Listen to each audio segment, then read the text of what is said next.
सुनेंगे देवघर का प्रधानमंत्री नरेंद्र मोदी का भाषण शुरू हो चुका है। जो कानाबाग की धरती है, सानाम गो बाबा को, बोया मिसी को, डोबोक जोहार।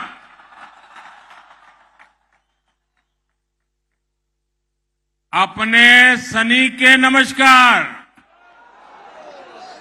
की हालचाल है?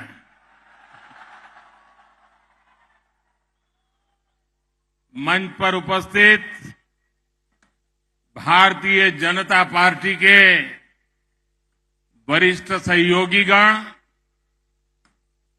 केंद्रीय मंत्रिमंडल के मेरे साथीगण, संसद के मेरे साथीगण, विधायकगण और देवघर के मेरे प्यारे भाई और बहनों, कल देवघर की दिवाली पूरा देवघर दीप मालाएं प्रज्वलित कर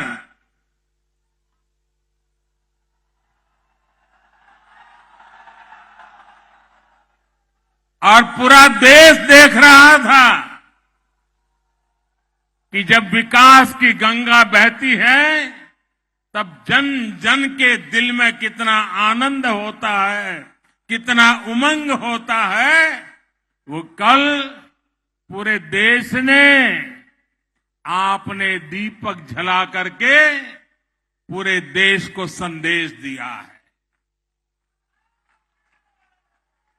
और आज मैं नए नए एयरपोर्ट देवघर से निकला और बाबा के चरणों में जाने से पहले रास्ते में जिस उमंग और उत्साह से आप सब आशीर्वाद देने के लिए आए थे,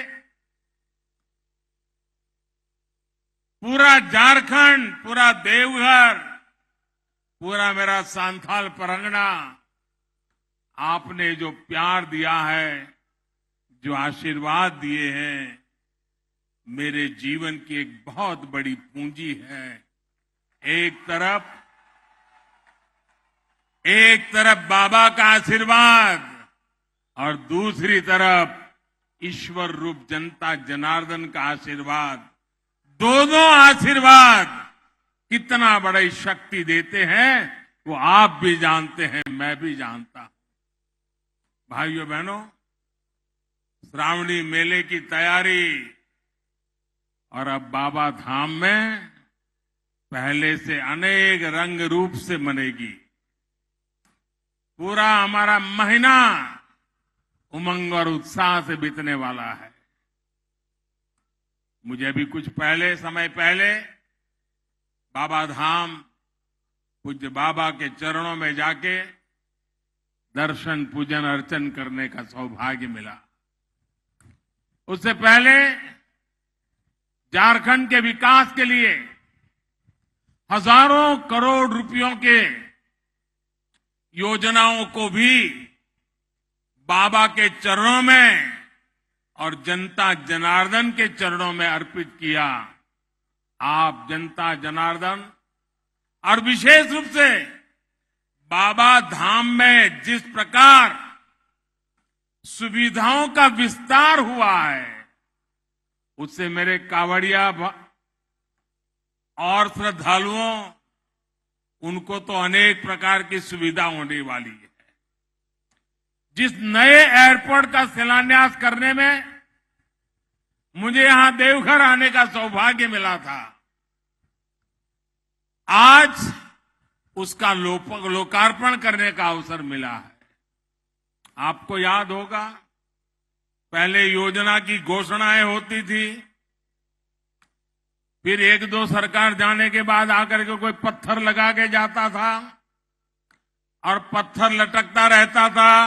दो चार सरकारें चलने के बाद कोई और आता था, फिर वो ईंट लगाना शुरू करता था और पता नहीं कितनी सरकारें जाने के बाद एक योजना सामने दिखती थी। आज हम उस कार्य संस्कृति को लाए हैं, उस राजनीतिक संस्कृति को लाए हैं, उस गवर्नेंस के मॉडल को लाए हैं कि जिसका शिलान्यास हम करते हैं उसका उद्घाटन भी हम करते हैं। हम जनता के हक के पाई पाई की कीमत समझते हैं। जनता के पसीने से आए हुए पैसों का मूल्य समझते हैं और इसलिए जनता जनार्दन का एक पैसा भी बर्बाद न हो जाए, पैसों का समय पर उपयोग हो और पैसों का जो उपयोग हो वो जनता जनार्दन के लिए काम आए, इस संकल्प को लेकर के हम चलते हैं। साथियों, आज पर्यटन दुनिया के अनेक देशों में एक आकर्षक उद्योग के रूप में रोजगार का बहुत बड़ा माध्यम बना हुआ है। आज पूरी दुनिया में अनेक देश हैं जिनकी पूरी अर्थव्यवस्था सिर्फ और सिर्फ पर्यटकों के भरोसे चल रही है। भारत के कोने कोने में पर्यटन की शक्ति अपार है, बहुत सामर्थ्य पड़ा हुआ है। हमें इसे और बढ़ाने की जरूरत है। आज दुनिया नए स्थानों को, नए कल्चर को, नई चीजों को देखना चाहती है, समझना चाहती है, जुड़ना चाहती है। लोग कुछ दशक पहले की विरासत देखकर आंखें चौड़ी करती लेते हैं। उनको कभी कभी लगता है अच्छा है, लेकिन जब भारत में आते हैं और यहां हर कोने में, हर पत्थर पे हजारों साल पुरानी यादें वहां पर समाहित हुई देखते हैं।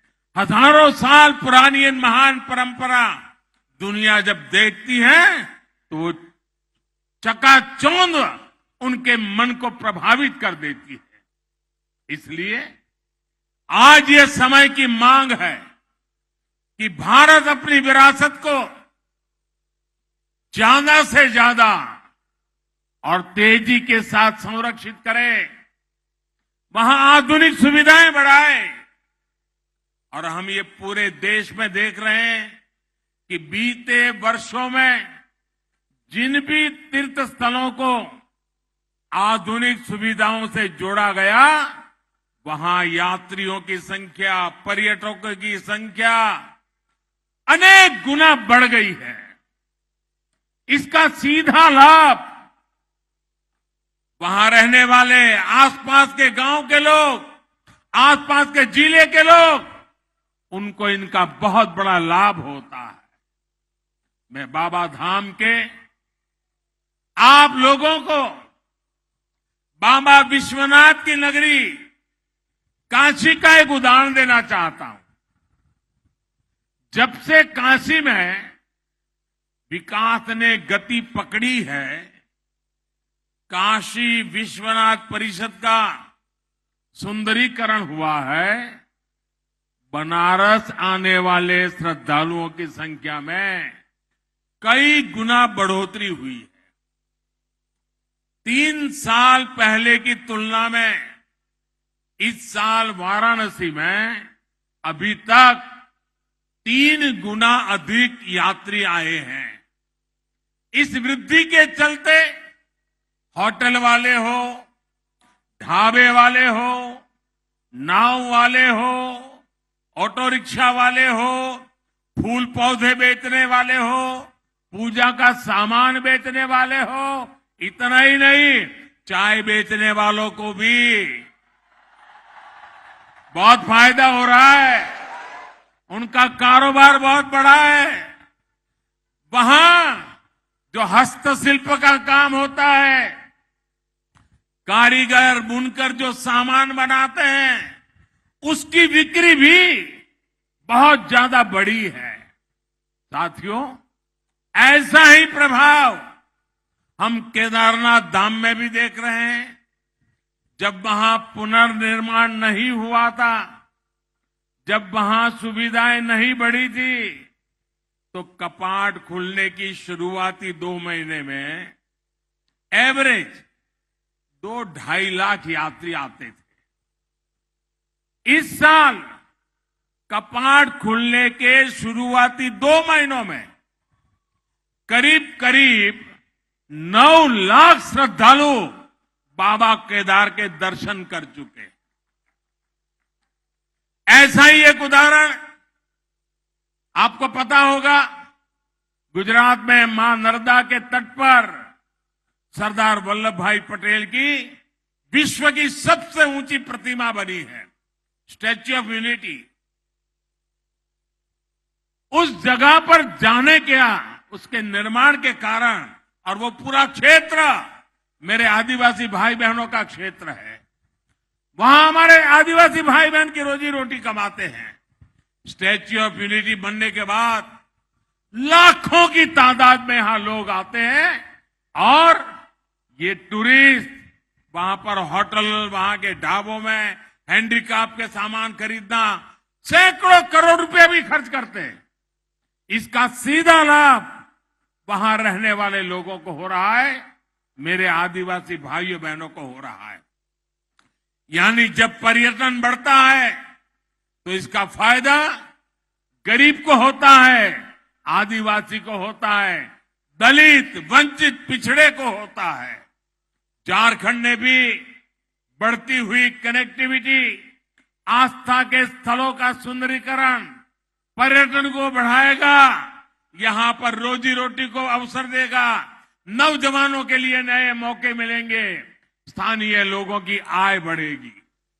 ये हमारी सरकार के लिए बहुत गर्व की बात है कि 15 नवंबर हर कोई गर्व करता है पूरे देश में।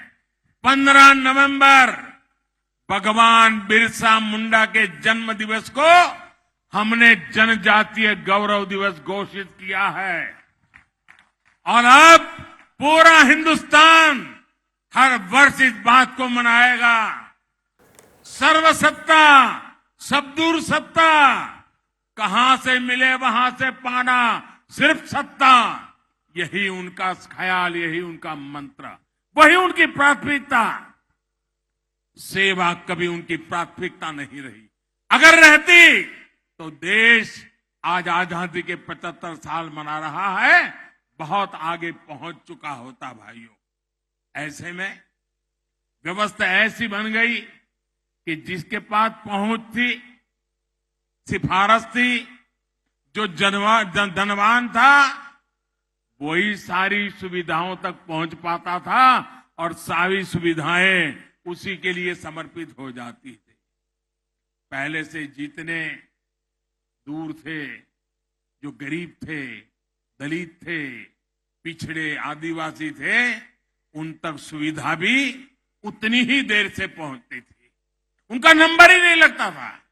इसलिए झारखंड को, संथाल परगना के इस बहुत बड़े क्षेत्र को सुविधाओं के लिए लंबा इंतजार करना पड़ा।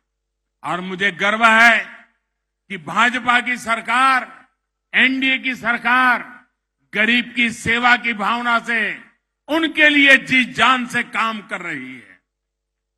हम गांव गांव तक सड़कें बना रहे हैं ताकि सुविधा मिले तो सबको मिले।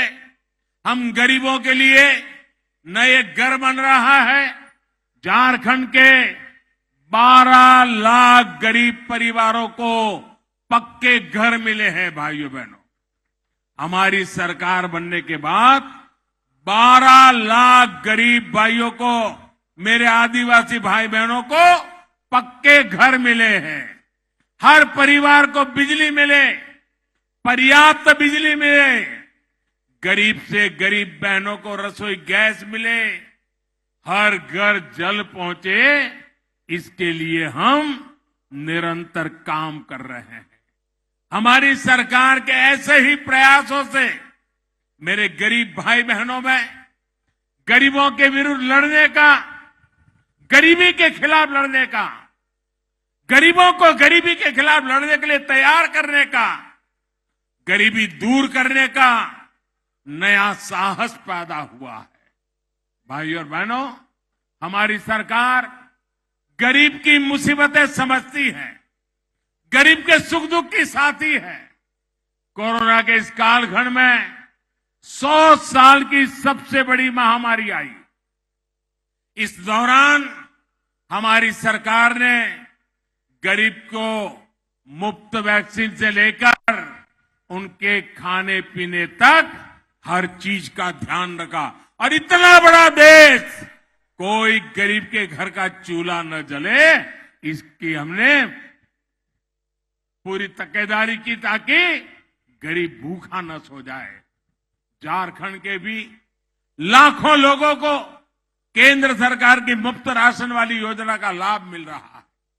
भाई और बहनों, आज मुझे एम्स देवघर में नई सुविधाएं शुरू करने का भी मौका मिला है। झारखंड में स्वास्थ्य सेवाओं की बेहतरी के लिए हम निरंतर काम कर रहे हैं। यही झारखंड की धरती है जहां से जब रघुवर दास जी मुख्यमंत्री थे, आयुष्मान भारत योजना का उद्घाटन प्रारंभ यही झारखंड से हुआ था। इस योजना के तहत देश के 3 करोड़ गरीब मरीजों को मुफ्त इलाज मिल चुका है। इसमें झारखंड के भी 12 लाख से अधिक बहन भाइयों ने इसका लाभ लिया है। इन लोगों ने अस्पताल में भर्ती होकर अपना मुफ्त इलाज कराया है। आप कल्पना कर सकते हैं, इससे सिर्फ झारखंड के गरीबों को ही 1400 करोड़ रुपए, अगर ये योजना न होती तो उनको अस्पताल के 1400 करोड़ रुपए का बिल भरना पड़ता।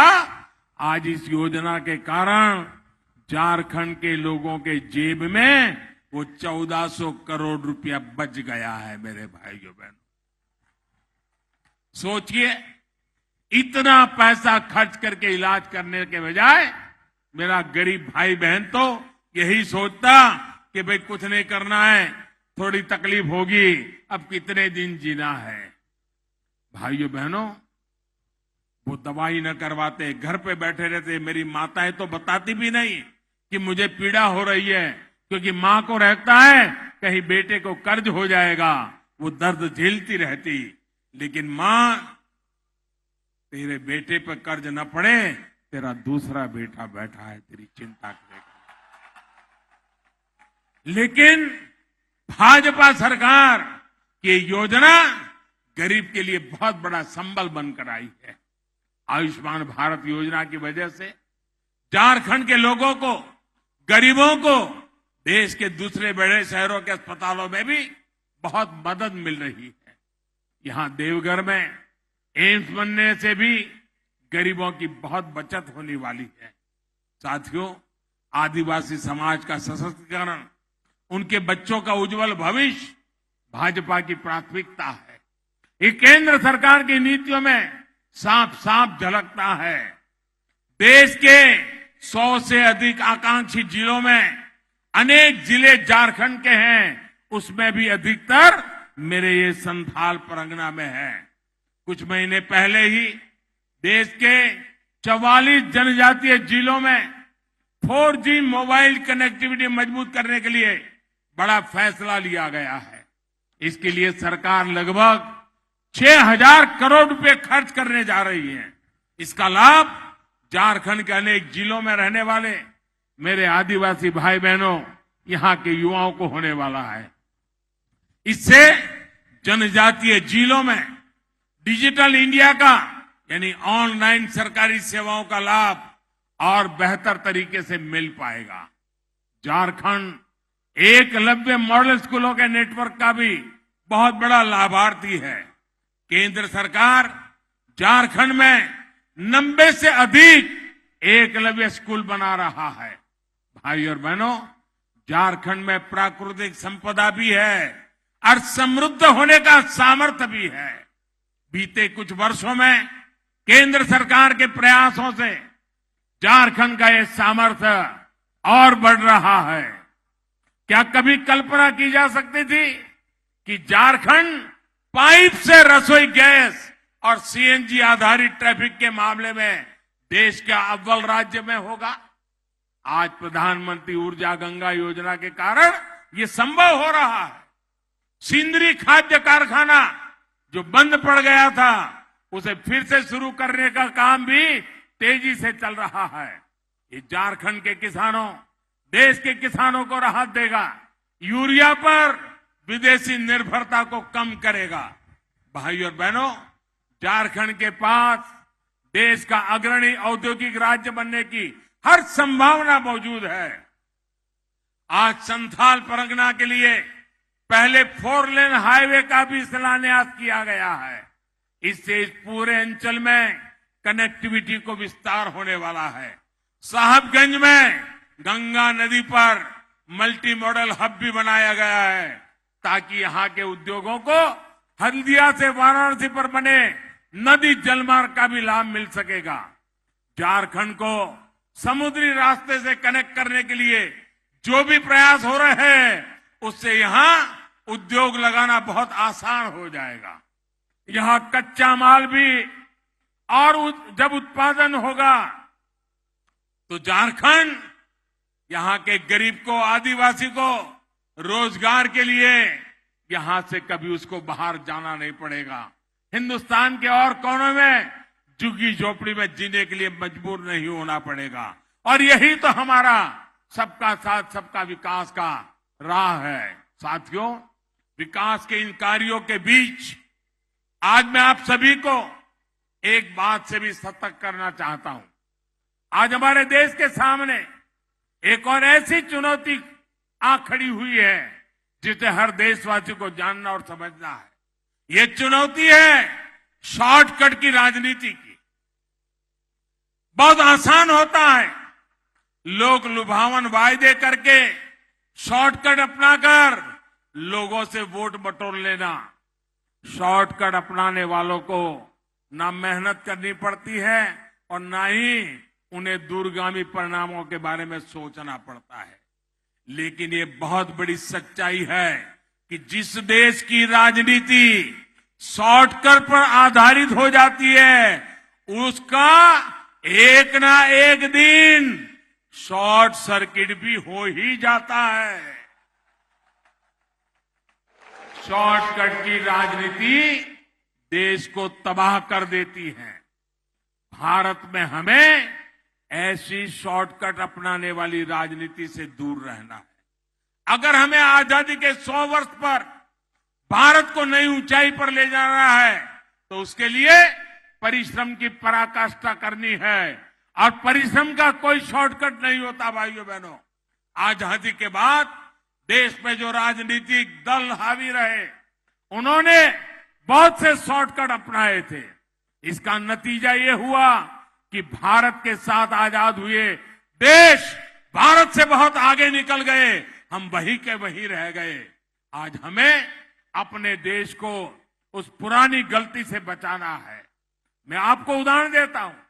आज हम सभी के जीवन में बिजली कितनी जरूरी हो गई है, ये हम सभी देख रहे हैं। अगर बिजली ना हो तो मोबाइल चार्ज भी नहीं हो पाएगा, न टीवी चलेगा। इतना ही नहीं, गांव में टंकी बनी हो, नल भी लगा हो, बिजली नहीं है तो टंकी नहीं भरेगी, टंकी नहीं भरेगी तो पानी नहीं आएगा, पानी नहीं आएगा तो खाना नहीं पकेगा। आज बिजली इतनी ताकतवर बन गई है, हर कोई काम बिजली से जुड़ गया है। और भाइयों बहनों, अगर ये बिजली न होगी तो फिर शाम को डिबरी और लालटेन की रोशनी में रहना पड़ेगा। बिजली ना हो तो रोजी रोटी के अवसर, कल कारखाने सब बंद हो जाएंगे। लेकिन बिजली शॉर्टकट से पैदा नहीं की जा सकती। झारखंड के आप लोग तो जानते हैं कि बिजली पैदा करने के लिए पावर प्लांट लगाने पड़ते हैं, हजारों करोड़ रुपए का निवेश होता है।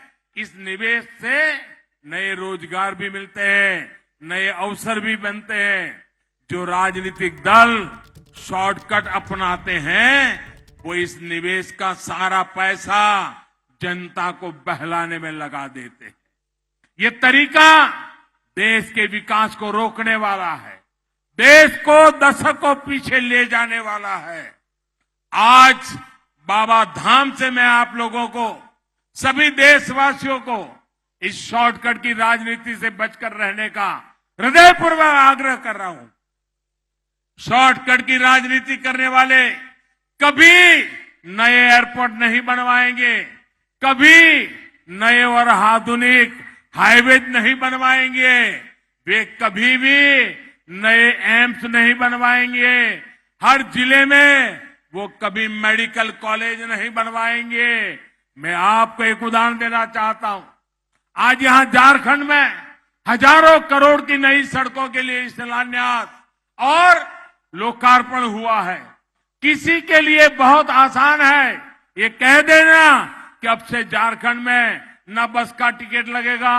बाबा के चरणों के फिर एक बार प्रणाम करते हुए, आप सबका धन्यवाद करते हुए मेरे साथ पूरी ताकत से बोलिए, भारत माता की, भारत माता की, भारत माता की। बहुत बहुत धन्यवाद।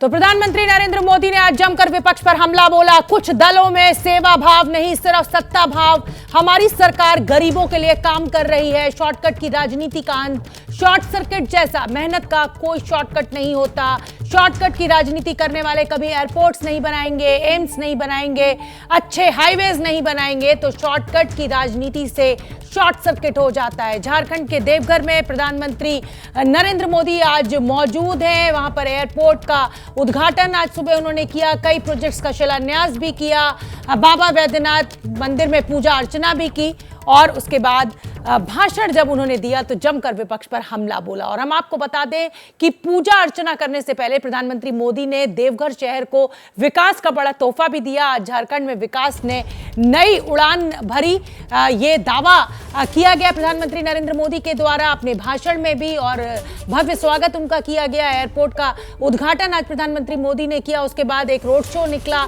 सड़क पर दोनों तरफ बड़ी संख्या में लोग मौजूद थे। जनता का अभिवादन प्रधानमंत्री नरेंद्र मोदी ने किया और अपने भाषण में उन्होंने कहा कि शॉर्टकट की राजनीति से शॉर्ट सर्किट हो जाता है। शॉर्टकट की राजनीति करने वाले लोग कभी देश का और राज्य का विकास नहीं करते हैं।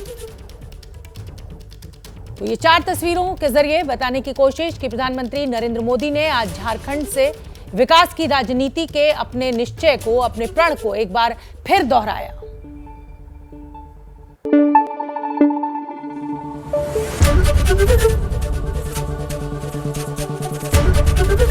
एबीपी न्यूज आपको रखे आगे।